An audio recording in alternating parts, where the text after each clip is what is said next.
They've decided they're putting Vice President Harris in charge of the border. I mean, because what we definitely need is somebody whose first reaction to every awkward question is to cackle like the Joker. She's been put in charge of the border. They said this a week ago. She's not gone down to the border, so far as I'm aware, nor has she actually given a press conference on the border, so far as I'm aware. But she did speak to the Hispanic Chamber of Commerce and say that help is here. Tisa Puadwe or something. Here is VP Harris. This past year, it's been difficult, both for your bottom line and for your peace of mind. 1 in 4 small businesses have closed, thousands owned by Latinos. These numbers reinforce what we already know. The situation is urgent. When the president and I were preparing to take office, he promised that help is on its way. Well, now help is here. Help is here, is it? Well, I'm noticing on the border, there are some people who seem disproportionately Hispanic in origin, and the help isn't there, as it turns out. It turns out that in some of these facilities, you're holding people at like 1,000% of capacity. So you haven't been down there. Every time you get asked a question, you just start cackling like a crazy person, but help is here or something. Well, the good news is we will always have stalwart fighters for the people at the border, their human rights, stalwart fighters like Alexandra Ocasio-Cortez. Now, let's be real about this. She is just a breath of fresh air. She is so fresh, so face. I mean, not just a fresh face, so fresh and so face. Alexandra Ocasio-Cortez. In fact, she is so fresh and so face that she brought her super fresh, super face all the way down to the border, you'll remember, during the Trump administration, where in a totally spontaneous, non-planned public relations act, she ended up at a fence in front of a parking lot that was a ways away from a border facility. And there she broke down in a pure display of unbridled compassion and emotion in which she stared directly into camera for some reason while wearing a perfectly white outfit because feminist power. And you remember it was these amazing pictures of just the incredible emotion on display when she saw the cruelty, the malevolence, the malice, the brutality of the Trump administration and their treatment of illegal immigrants at the border, holding kids in cages, and she couldn't take it anymore. And she went down there, and like Sarah Connor in Terminator 2, in the dream sequence, she put her hands in the chain link fence, and she screamed to the heavens, "Why, oh God, why would you allow such evil to take place on this planet and in this country? Why?"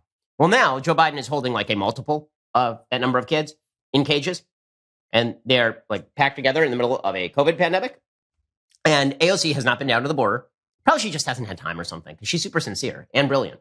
She probably just hasn't had time to be down at the border. Or maybe that white outfit is still at the dry cleaners. I mean, it's been like a couple of years, but it's not a great dry cleaners, to be honest with you. And maybe that photographer was, I don't know, like booked. Okay, but she hasn't been down to the border or anything. But she did have time to do a Insta. She did an Insta.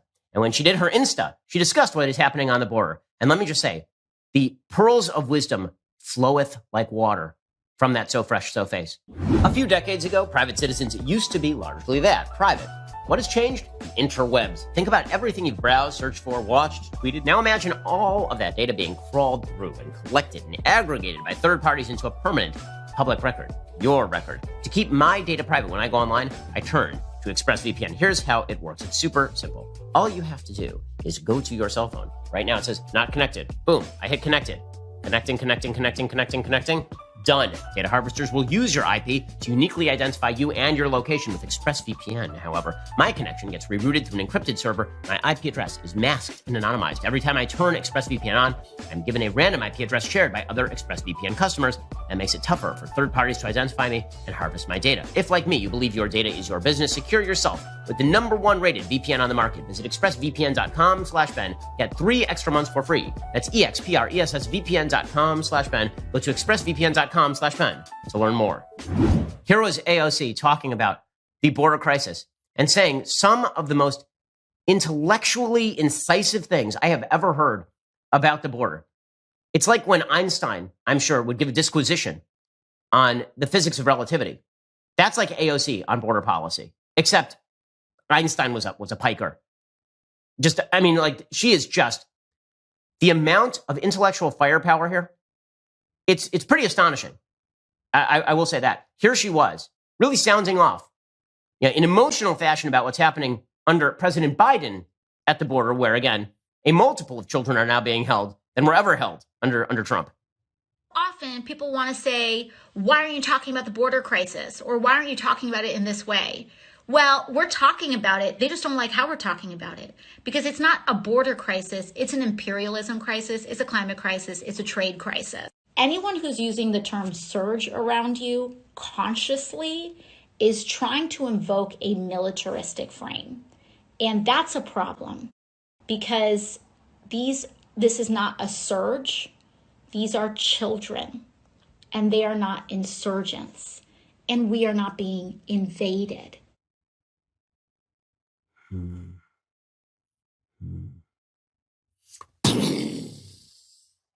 Deep thoughts. Mind blown.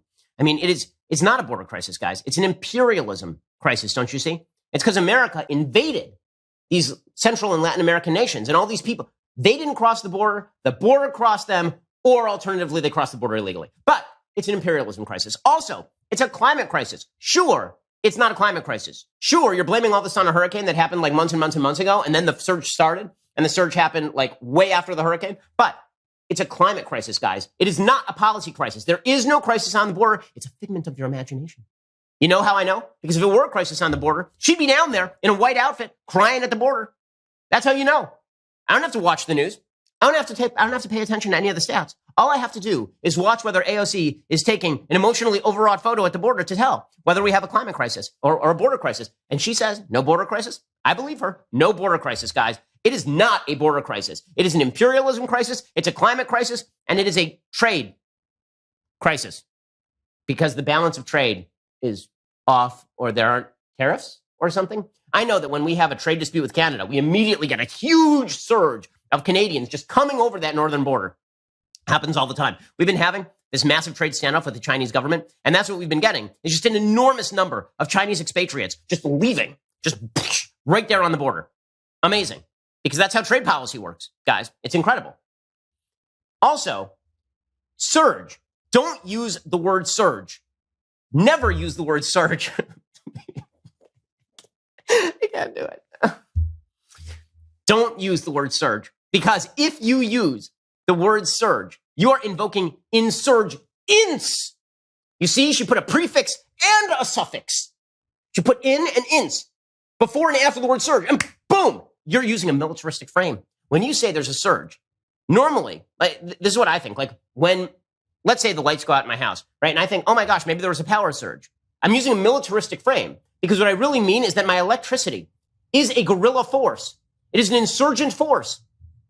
When I put a surge protector into the wall to stop that sort of thing from happening, that's because I'm an imperialist, and I'm attempting to stop those guerrilla insurgent electrics from invading my toaster.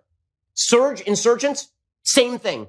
Same thing. See, here's the thing. She knows the deep etymology of these words. She understands that both words actually do come from the Latin word for rise. This is true. That's what she knows. She knows that. And she knows that when you say there's a surge of people at the border, what you mean, you bastard, what you mean is that children are like terrorist militants. Also, she knows that not only does surge mean that, follow the logic here, okay? When you say surge, what you really mean is that one time you knew an Eastern European guy named Serge, and Serge was not the best guy. Serge was the kind of guy who wouldn't pick you up at the airport. And that made you think of insurgents. So when you said surge, you meant that guy Serge, who's a bad guy, and also made you think of insurgents. And so you are just slamming all that together to rip on the children. And that's the unit between ports of entry in coordination with DOJ. Here is the memo that I would like to submit to the congressional record. What is the date on that? It is the memorandum for the Secretary from Homeland Security. Date. April 23rd, 2018, subject increasing prosecutions of immigration violations. Without objection. And so I looked at this memo, and it seems like this is the source of it. And it seems as though, Mr. Homan, that you are the author. It says here from yourself, Kevin Michalinen, and Francis Cisna. Is this correct? Did you sign the memo? I'd have to see what I'd be happy to provide it. And we'll provide it over. But I would like to note that here it says the official recommendation. There were 3 different options presented. The third included the option for family separation. This initiative would pursue prosecution of all amenable adults.